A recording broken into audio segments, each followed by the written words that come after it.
Tepu, I am Haru, Amen, Kepra, Kukui Kham. I have ascended in life to the rank of Grandmaster. That is more than a mere title. I am, in the spirit world, a Grandmaster.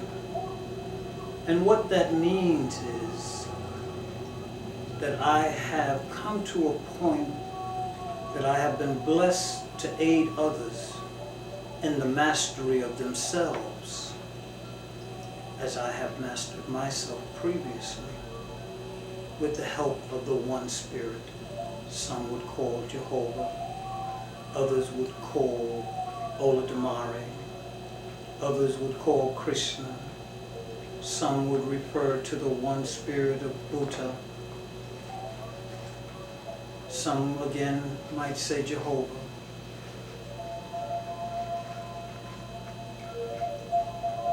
Others would say Awantanka.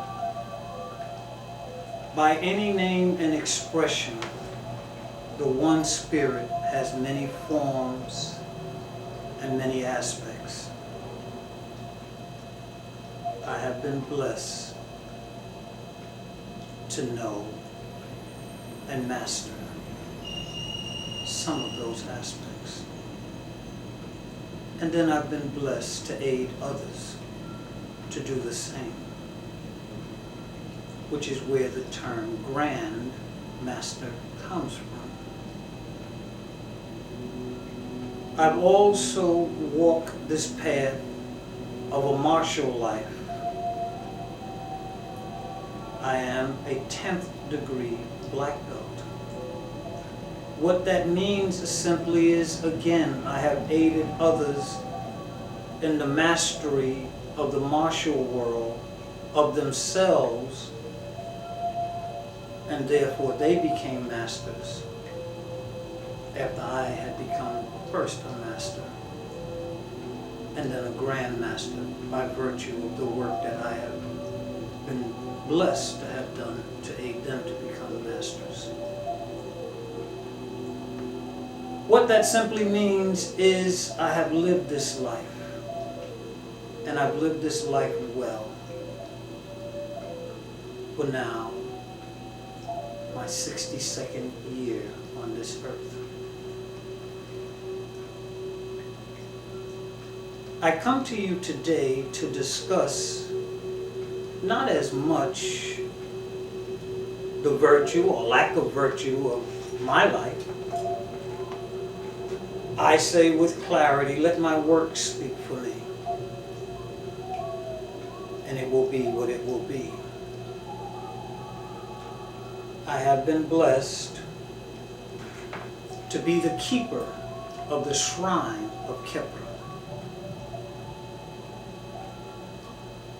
Under the understanding of the ancient Kemites, and many would call ancient Egyptians, Kepra was the scarab beetle, the dung beetle, that was responsible for, and in fact the name literally means to become.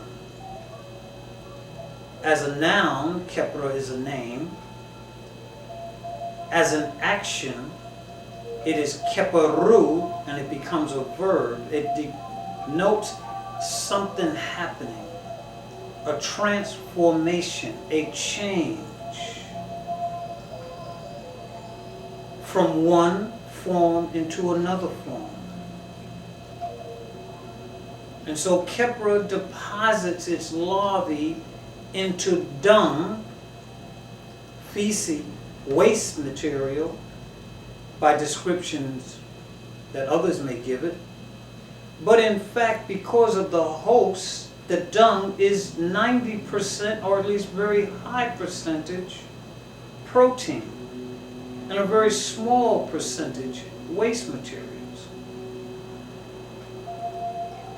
And the larvae feed on the protein and disregard the waste material. Well, it's the same process that you and I went through.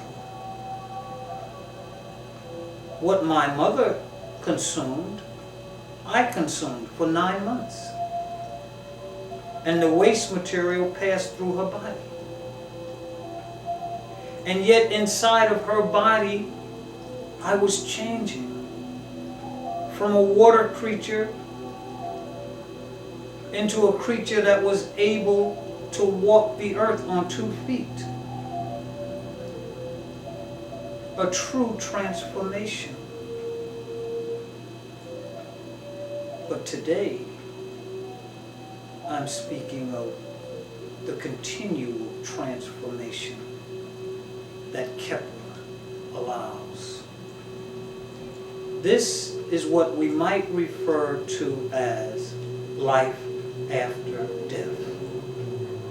Well, for some, their thought is, well, when you're done, and that's it. Or for others, it's a life of joviality and happiness forever and ever in heaven with a pair of wings and a brand new pair of shoes.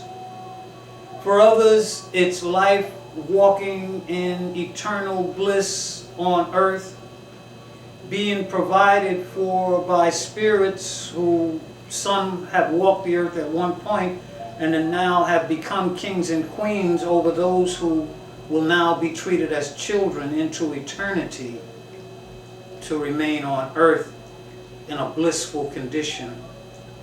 And that's their thought. But whatever your thought is, not to negate those who believe that there is no more after this. This is the heaven if you've enjoyed it. It's also the hell if you didn't enjoy it. The ancients believed, no, the ancients knew that there was a continuum of life. Much as those who drive a vehicle, when that vehicle no longer works, you do not lose your ability to drive. You get out of that vehicle and you get into another vehicle and continue traveling in the direction that is required of you. Well, why would a spirit so almighty, so omnipotent, so knowledgeable, not make provisions for a continual journey, even if those who were in the vehicle weren't aware of the possibility of continuing? Even if those who weren't aware and felt, well, okay, I'd rather come back in this vehicle and stay in this vehicle because I happen to love this vehicle and I love how it was built, so I want to stay in this vehicle and I hope that that I can stay in this vehicle. I don't say no. But why would a knowledgeable spirit not provide for a continuum of life? And so our ancients knew that there was more than this process, where at the day of the funeral there are tears, and there are those who say why, and those who say he or she was taken too soon, or he or she had not enough time to fully develop, or he or she lived a wonderful life of 100 or 120 years. Why would such an omnipotent spirit not understand that 120 years, or even 700 years, or Methuselah years, could not be compared to the very starlight that takes 1,000 to 10,000 years to arrive to our eyesight? Why would an omnipotent, knowledgeable spirit not make provisions for those to see that light when it arrives? And so, indeed, that spirit would have provided for coming forth by day from the darkness of night. Said in the language, Pert im haru ingir. More correctly, Resta'u pert in haru ingir, or the chapters or the book, the papyrus, the canon of the knowledge that it was not only possible, it was a provision that life was a continuum. It was not some mystic's dream or not some cynic's hatred of life. Neither was it the privilege of the few.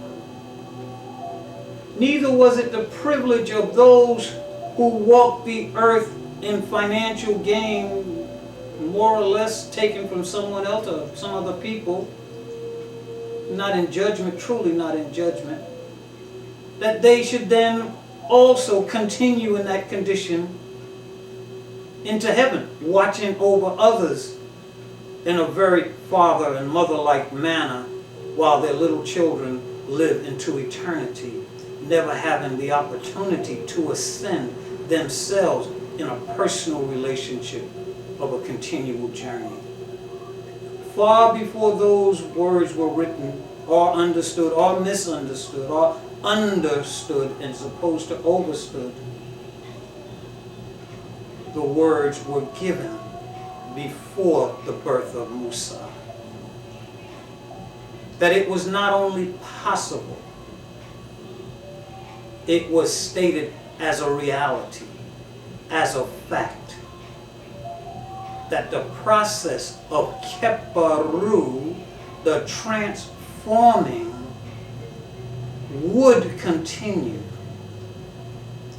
from spirit into matter, then matter into spirit in a continuum. My privilege has been, and as of this taping continues to be, a privileged one to sit as the keeper of the shrine of Kepa. I have walked this journey with many elders, some far more scholarly than I. That's not false modesty or a self-put down. They deserve the accolades that they deserve. I've only half-jokingly say they've been given far more gray matter than I was. My privilege has been to maintain a personal relationship with Spirit from childhood. I'll share with you at this time, for those who choose to hear me, someplace preschool, between 3 or 4 years old of this incarnation. I sat in the window in Brooklyn, in Crown Heights, for those who may know that area, and looked into the southern exposure of sky. And those stars, I didn't identify it as the southern exposure at that time, I assure you. But I did see the stars and recognize them as stars. My point in bringing it up is I looked into the sky and said to myself at that tender age, one day I would return. Now where does a 3-year-old or 4-year-old get those kind of thoughts? Surely they are innate. They are given by Spirit. They are given by the One Most High. And yet at the same time, at that tender age, I was quietly advised not to share it. No, I didn't have talking voices in my head who need clinical assistance from anyone. Yet it was a thought that I was comfortable with, and the voice did not sound like Charleston Heston in a thunder on a mountain from the imagination of Cecil B. DeMille. No, it didn't sound like that at all. But it was an advisement. And from that time forward, I recognized that there was more to this life than what I was currently experiencing. And that's at a very tender age. And so the journey continued. And so continually, as it continued, continually, yes. At a tender age, I was ordained